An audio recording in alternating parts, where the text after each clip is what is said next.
Здравствуйте! В эфире программа «7 дней истории». Сегодня вторник. Каждый вторник мы рассказываем о событиях в истории средневековой Европы. Я Антонина Шарова. Тема нашего сегодняшнего выпуска – Карл Великий.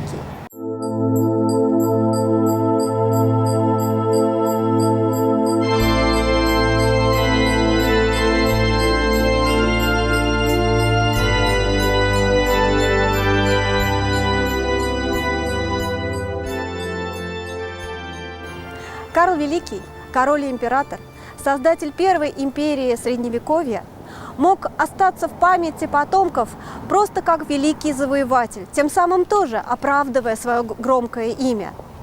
Однако особое значение этой личности в истории Европы заключается в том, что Карл Великий не только завоевывал, он стремился создать новый мир. И те традиции, которые были заложены в эпоху правления Карла Великого, традиции в экономике, культуре, традиции социальной жизни, они надолго пережили своего создателя. Принято считать, что Карл Великий родился в 748 году, хотя историки называют и другие даты. Место рождения этого великого правителя Средневековья до сих пор остается неизвестным. Он был сыном Пипина Короткого, первого короля новой династии франкских правителей, династии, которая получила свое название Каролинги именно по имени Карла Великого. В 768 году Карл и его младший брат Карломан получили в управление Франкское королевство. Однако между братьями существовало весьма серьезное соперничество, и мы не знаем, к чему бы могло оно привести, если бы спустя 3 года Карломан не скончался и Карл не оказался единственным правителем королевства франков. Именно с этого времени и начинается, по мнению историков, истинное правление Карла Великого, его завоевательные походы и вся его деятельность, направленная на создание христианской империи.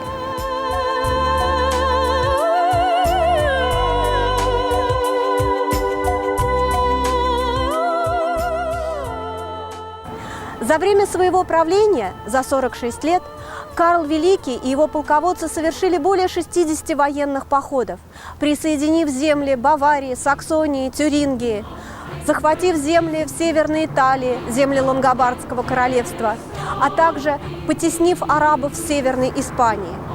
Огромная территория, целый конгломерат земель, население которых говорило на разных языках, принадлежало к разным этносам.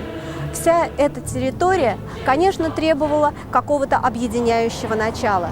Именно поэтому Карл Великий много сил отдавал обустройству своего государства. Карл Великий постоянно разъезжал по территории королевства, а затем и по территории империи. Он читал и говорил по-латыни, вероятно, понимал на слух греческий. Но, несмотря на старания, так и не научился писать. Семья императора была многочисленной, и всем своим детям он старался дать образование, которого ему не хватало. Именно для этого была открыта придворная школа. Придворная школа, где была сформулирована и сформирована педагогическая система, просуществовавшая на протяжении всей эпохи Средневековья. Но мало этого.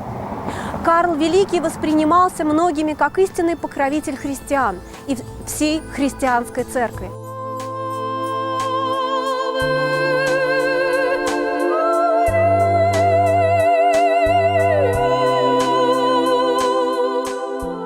Карл Великий постарался сделать христианскую церковь основой для своего огромного королевства, а христианскую религию – основой для идеологии будущей христианской империи. В 800 году по просьбе папы римского Льва III Карл в очередной раз явился в Рим и, пользуясь своим авторитетом, сумел восстановить положение папы римского, избавив его от конфликта с римской знатью.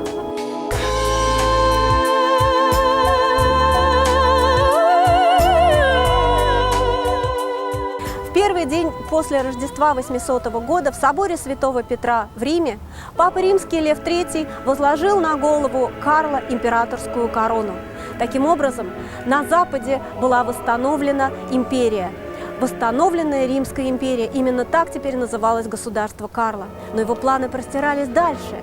Поскольку в Византии, Восточной Римской империи, власть узурпировала императрица Ирина, Карл предложил ей заключить брачный союз, тем самым объединив земли Запада и Востока. Увы, таким планом не суждено было сбыться. Императрица Ирина была свергнута, но сам план говорит о великих задумках Карла. Умер Карл Великий в 814 году и был похоронен в столице империи, городе Ахене. Спустя несколько десятилетий, в 843-м, внуки Карла Великого разделили территорию его империи, и на землях империи возникли средневековые королевства.